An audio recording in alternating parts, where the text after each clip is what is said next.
Bienvenidos a En Contexto, mi nombre es Sebastián Salazar y los voy a acompañar los siguientes 30 minutos. El día de hoy vamos a hablar de la situación de los restaurantes en este año de pandemia. ¿Qué es lo que ha ocurrido? ¿Qué decisiones políticas se implementaron al inicio que no tienen sentido en estos momentos? De eso vamos a hablar en el programa de hoy. Nos vemos. En Contexto llega gracias a Fundación Naumann, Universidad César Vallejo y Los Portales. Bueno, estamos de vuelta aquí en Contexto y como les adelantábamos en la entrada, vamos a hablar sobre la situación de los restaurantes durante esta pandemia que ya lleva más de un año, ¿cierto? Ha tenido efectos y sobre todo estragos muy duros al inicio cuando se cerró absolutamente todo. Sin embargo, ya tenemos un año entero en los cuales no se regresa a una situación normal y los restaurantes, entre otras industrias, pero los restaurantes particularmente, se ven afectados de que no se pueda regresar a la normalidad. Para hablar de ese tema está con nosotros el representante de la Unión de Gremios y Asociación de Restaurantes, José Luis Silva Martínez. Gracias por estar aquí con nosotros, señor Martínez. Muy buenas tardes y gracias por la invitación. Bueno, para describir rápidamente cómo estaban los restaurantes antes de la pandemia, que ya tiene un año, y qué es lo que ha ido pasando durante la pandemia, porque ha sido completamente distinto al inicio que ahora, entiendo. Bueno, antes de la pandemia, Perú había sido considerado por 8 años consecutivos por el World Travel Award, que es el equivalente al Oscar del sector turismo, es la premiación más importante del mundo. Había sido declarado 8 años consecutivos como el mejor destino gastronómico del mundo. Nuestros restaurantes venían creciendo de manera importante. Los niños, los jóvenes, ¿qué es lo que querían ser de grandes? Querían ser chefs, trabajar en un restaurante, porque veían en el sector como una posibilidad de desarrollo en donde podían, de alguna manera, reencontrarse con sus orígenes y poder colaborar con el desarrollo de su país, de su familia. Eso antes de la pandemia. Llega la pandemia en marzo del año pasado y se nos cierra a los restaurantes, al igual que a muchos sectores de la economía, pero se fueron reactivando sectores y uno de los últimos fue el de restaurantes. Se nos tuvo 4 meses cerrados sin poder atender en salón y algunos restaurantes, porque la gran minoría tiene delivery, pudo operar a través del delivery a partir de junio. Es decir, estuvieron 3 meses cerrados totalmente y el delivery comenzó en junio, un mes antes que la atención en salón en restaurantes. De acuerdo, entonces eso fue lo que pasó en ese momento. ¿Cómo estamos hoy? Porque ha habido como avances, se abrían algunos sitios, ¿cierto? Y además es distinto lo que está pasando al interior del país de lo que pasa en Lima. ¿Cómo ha ido variando, digamos, esta situación para los restaurantes desde julio a ahora, digamos? Bueno, más de 200.000 restaurantes había antes de la pandemia. Hoy podemos decir que cerca de 100.000 han cerrado sus puertas. Teníamos más de 1 millón de puestos de trabajo directos y generábamos una cantidad enorme de trabajo en proveedores y también trabajos que se conocen como inducidos. Lamentablemente, por las malas decisiones que se tomaron en el gobierno del presidente Vizcarra y que se repiten en este gobierno, 1,5 millones de personas ya han perdido su puesto de trabajo, de los cuales 500.000 corresponden a personas que trabajaban dentro de restaurantes. Lamentablemente, vemos cómo poco a poco las malas decisiones están quebrando un sector tan importante en lo económico, pero más importante en lo que se refiere a la identidad nacional de nuestro país. Es cierto que la pandemia ha afectado y ha afectado asimétricamente, sobre todo a los restaurantes, ¿no? Han sido de los que más se han visto golpeados y que de hecho no se recuperan hasta el día de hoy, muchos de ellos, ¿cierto? De las medidas que se impusieron, digamos, ok, claramente al inicio hubo un cierre que como objetivo por lo menos se pensó tal vez que fuera un mes, ¿cierto? Claramente se fue extendiendo, que era un cierre preventivo ante esta cosa nueva, que nadie sabía cómo controlarla, que nadie sabía qué hacer, que no. La verdad que cogió a todos desprevenidos. Ya estamos un año de eso. ¿Hay medidas que se puedan implementar que ayuden a aumentar la capacidad? Por ejemplo, tal vez algunas políticas específicas a cómo se debe atender a la gente, ¿o es solo la cuestión del aforo lo único que se le ocurre al gobierno? En realidad, creo que en el caso del gobierno ya ha recibido nuestras propuestas y no entendemos por qué no se aplican. Una medida tan simple como el cambio del toque, el inicio del toque de queda, la restricción que la gente esté en la calle, si la pasan a la medianoche, significaría duplicar la facturación de los restaurantes, duplicarlo. ¿Ya? Hoy día la norma dice que los restaurantes tienen que cerrar sus puertas a las 6 de la tarde. Es decir, solamente pueden atender en el horario de almuerzo. Claro, entonces, una comida, digamos. Una sola comida. Entonces, se dice que tenemos aforo del 30%, pero 30% es si funcionaras todo el día, pero ya te cortaron la mitad. Ya no es 30, es 15. Pero adicionalmente te dicen el día domingo, que es el día más importante, no puedes atender al público. Entonces, ¿qué es lo que está haciendo el gobierno? Ya no es 15% el aforo, estamos hablando de un aforo del 10, 11%. Están matando a los restaurantes. Cosa distinta que están haciendo en otros países. ¿Cómo qué, por ejemplo? Colombia, Chile, tienen protocolos. Los nuestros son más estrictos que los de esos países. Sin embargo, ellos le dicen, tú cumple tu protocolo y no hay aforo, porque el protocolo de por sí hace que tengas que atender a menos gente. El protocolo te dice, tienes que ampliar la distancia entre mesa y mesa a 1,5 metros. Tienes que tener un pasillo principal de 2 metros de ancho. Entonces, un restaurante grande de 100 mesas, con todas esas medidas, pasa a tener 60 mesas. Claro, efectivamente cortándolo a la mitad, ¿no? Te recorta 60%, digamos. O sea, te recorta 40 porque te quedas con el 60% de la mesa. Sí. Pero este es en un restaurante grande. En uno chiquito de 10 mesas, de repente solamente puedes atender a 3 o 4 mesas. Porque te obligan, te repito, a distanciar las mesas entre sí. Además, te pidieron que pusieras barreras tipo estas micas o acrílicos entre una mesa y otra y cosas por el estilo. Todo eso nos lo pidieron para permitirnos entrar a operar. Sin embargo, algún iluminado del Ministerio de Salud dijo, además de todo el protocolo que ya asegura que no hay contagio, pongámosle aforo. Y se aprobó con 40% de aforo en julio del año pasado. Lamentablemente,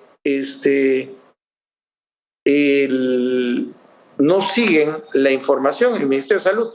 Los restaurantes abrieron y el contagio del coronavirus comenzó a caer. Le ampliaron el aforo a los restaurantes del 40 al 50, siguió cayendo el contagio. Se amplió a 60, siguió cayendo el contagio. Y después los políticos promovieron marchas, bloqueos de carreteras y comenzó nuevamente el contagio. Ahora se nos cerró nuevamente en febrero, todo el mes de febrero, y se nos permite reabrir con el 30% del aforo. ¿Algún sustento científico o técnico? Ninguno. De acuerdo. Y además entendería yo que ¿por qué una cosa es... no se permite Sí, entiendo que una cosa además es lo que ocurrió, digamos, las medidas de hace un año y hoy que ya se tiene mucho más información para tomar, digamos, políticas públicas basadas en evidencia. Ahora bien, esta además, habría otras cosas que se pueden hacer. Por ejemplo, me acuerdo, no sé si es en qué país es, pero por ejemplo, uno de los requisitos es que se tiene que tomar siempre a las personas que entren los números de identificación. ¿Para qué? Por si hay algún tipo si alguien descubre que tiene COVID, se puede hacer una llamada a todos los que estuvieron en ese momento. ¿Esas cosas se están implementando en los restaurantes? O sea, ¿es parte de la política pública o sería tal vez de iniciativa de parte de los restaurantes privados nada más? Lo que tú hablas es el tema de hacerle tracking o seguimiento a las personas, ¿sí?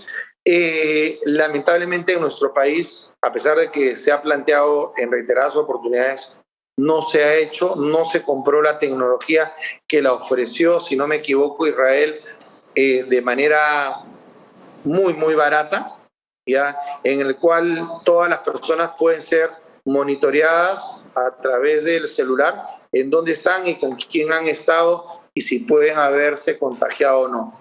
Eso no se está haciendo y el gobierno no tiene la tecnología para hacerlo. Lamentablemente,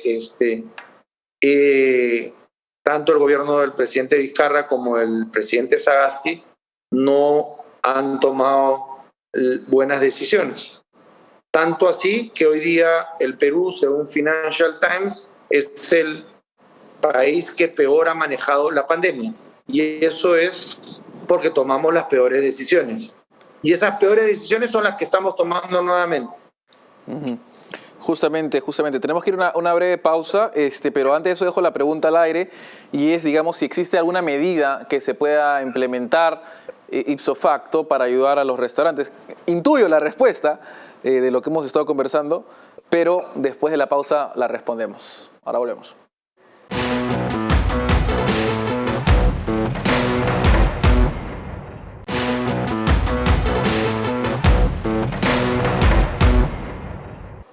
Bueno, estamos de vuelta y seguimos hablando de los efectos de la pandemia. Un año de pandemia en realidad, no es que estemos en marzo del 2020, y de lo que ha estado ocurriendo, las políticas que se han implementado. Y dejamos la pregunta antes de la pausa de si existirían medidas que se puedan implementar rápidamente y que con seguridad ayuden al sector de alguna manera.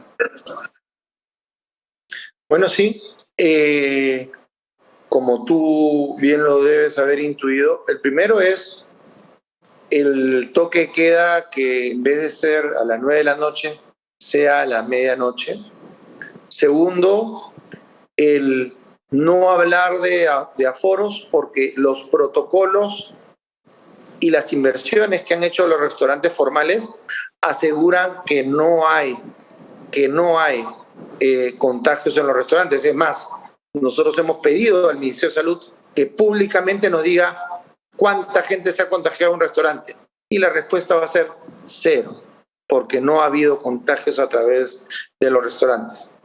Tercero, que se permita el uso del automóvil particular los domingos, que no haya inamovilidad los domingos, no tiene ninguna lógica por qué que el domingo esté cerrado va a disminuir los contagios. Hemos pedido adicionalmente a la Premier y a los ministros de Comercio Exterior y de la Producción que se revise el tema de Reactiva, que es un fondo de apoyo que se dio a todas las empresas en general, porque se está poniendo ciertos candados que no permiten a algunas empresas el participar.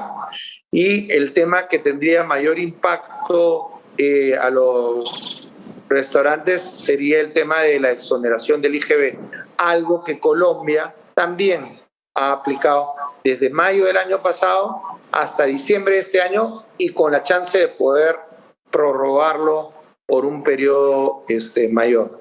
Entonces, vemos que las propuestas las tiene sobre la mesa el gobierno, sin embargo, no las toma. De acuerdo. Y digamos, ustedes, Como más allá del daño que ya nos ha descrito, que es 1 millón de personas vinculadas al sector que están sin trabajo, de aproximadamente 100.000 restaurantes que han dejado de trabajar, o dejado de existir, ¿no? Y fuera de eso, del gran efecto que se está teniendo, se me ocurre que esta industria, como ahorita hay muchos que están sobreviviendo gracias a los aplicativos o a los que tienen delivery, pero intuyo también, y usted me podrá confirmar esto, que probablemente sean los más afectados en la pandemia aquellos restaurantes que no tienen esas capacidades de logística más complejas y que por lo tanto afectan a los que, digamos, restaurantes más chiquitos, ¿no? Guariques, digamos, deben haber desaparecido por completo. En realidad afecta a los chiquitos, a los medianos y los grandes, ¿no? Los chiquitos, acuérdate que hay microempresas, empresas que son, por decirlo así, de subsistencia, en donde el papá, la mamá y el hijo y la hija atienden en el restaurante, y esos restaurantes están en modo supervivencia, y lo que es más probable es que han pasado a la informalidad y obviamente están, por un tema de necesidad, haciendo lo que mejor puedan. Pero en los restaurantes formales, estamos hablando que se han visto muy golpeados también, los chicos, los medianos y los grandes. Los chicos porque no tienen escala como para poder tener un delivery propio. El delivery a través de los aplicativos le es prohibitivo por el costo. Además, un restaurante que vende un menú en 7 soles no va a pagar un delivery que le va a costar 5 o 6 soles. O sea, claro, no tiene lógica.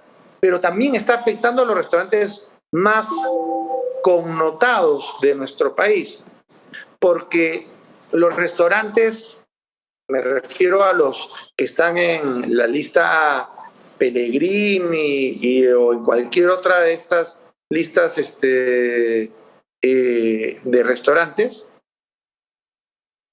venden no comida, venden una experiencia. Parte del proceso es el lugar, cómo te lo sirven, en qué orden te lo sirven, etcétera, y en qué te lo sirven. Eso no se puede hacer por delivery. Y por eso muchos restaurantes que le llamamos emblemáticos han preferido no hacer la venta por delivery porque su producto no se ajusta a ese sistema de venta, ¿no? De acuerdo. Ahora, y esto es algo que también tiene que ver con cómo se está llevando hacia adelante esto, y es cuál es el futuro para los restaurantes. Tal vez se vuelve una experiencia más, o sea, van a volverse más para solo delivery, a cortar costos, ¿sí o no?, de atender a las personas, solo básicamente cocina y que se envían los deliveries. ¿Hay un futuro como era antes de la pandemia para los restaurantes, por lo menos digamos, en un lapso de 1, 2, 3 años? Es una buena pregunta que difícilmente te la puedo responder. Lamentablemente la gestión de Vizcarra fue desastrosa y la gestión actual no ha hecho algo mejor que la anterior. Por lo tanto, el futuro es incierto. Tengamos en cuenta que en julio va a haber un cambio a nivel del Ejecutivo. Hemos escuchado a una candidata que tiene clara los objetivos de qué es lo que se tiene que hacer para reactivar el sector. No hemos escuchado propuestas en ese sentido del otro candidato. Veremos qué sucede a partir del 28 de julio, que es una incógnita para todos. ¿Cuánto afecta esa incógnita al sector? En realidad,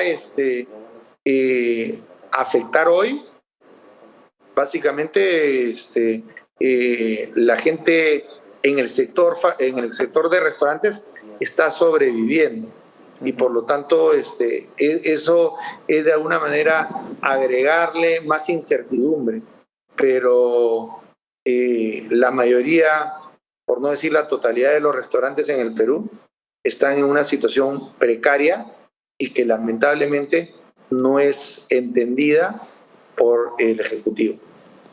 Ahora, tomando en cuenta eso que nos cuenta, ¿hay cambios que usted considere se van a mantener probablemente en el futuro? Digamos, medidas sanitarias que de todas maneras tienen que predominar en el siguiente año o dos, una cuestión de aforo tal vez, si es que no hay el otro lado. ¿Cómo, de lo que tenemos ahora, qué es lo que va a permanecer, asumiendo, claro está, que logremos controlar la pandemia de alguna forma? Si es que, primero, si se controla la pandemia, volveremos a una nueva normalidad en donde vamos a tener ciertos protocolos para el ingreso, pero si ya se le gana la guerra a la pandemia, deberían de quedarse algunos buenos hábitos de higiene y de sanitización en los negocios y en las casas. Pero después deberíamos ir hacia una nueva normalidad. Lo importante es ver cómo el gobierno que entre va a poder sacarnos de esta recesión en la que estamos en algunos sectores. Claro. Muchísimas gracias. Gracias por esta entrevista. Gracias además por la experiencia, y esperemos pues al sector o el Ejecutivo les hagan caso y puedan implementarse algunas medidas que, si bien no van a salvar al sector, pero sí van a darles pues algún tipo de escape a las presiones que se sienten. Muchas gracias, señor Silva Martino. Bueno, y nosotros con eso vamos a irnos a una pausa y luego vamos a volver con la reflexión final.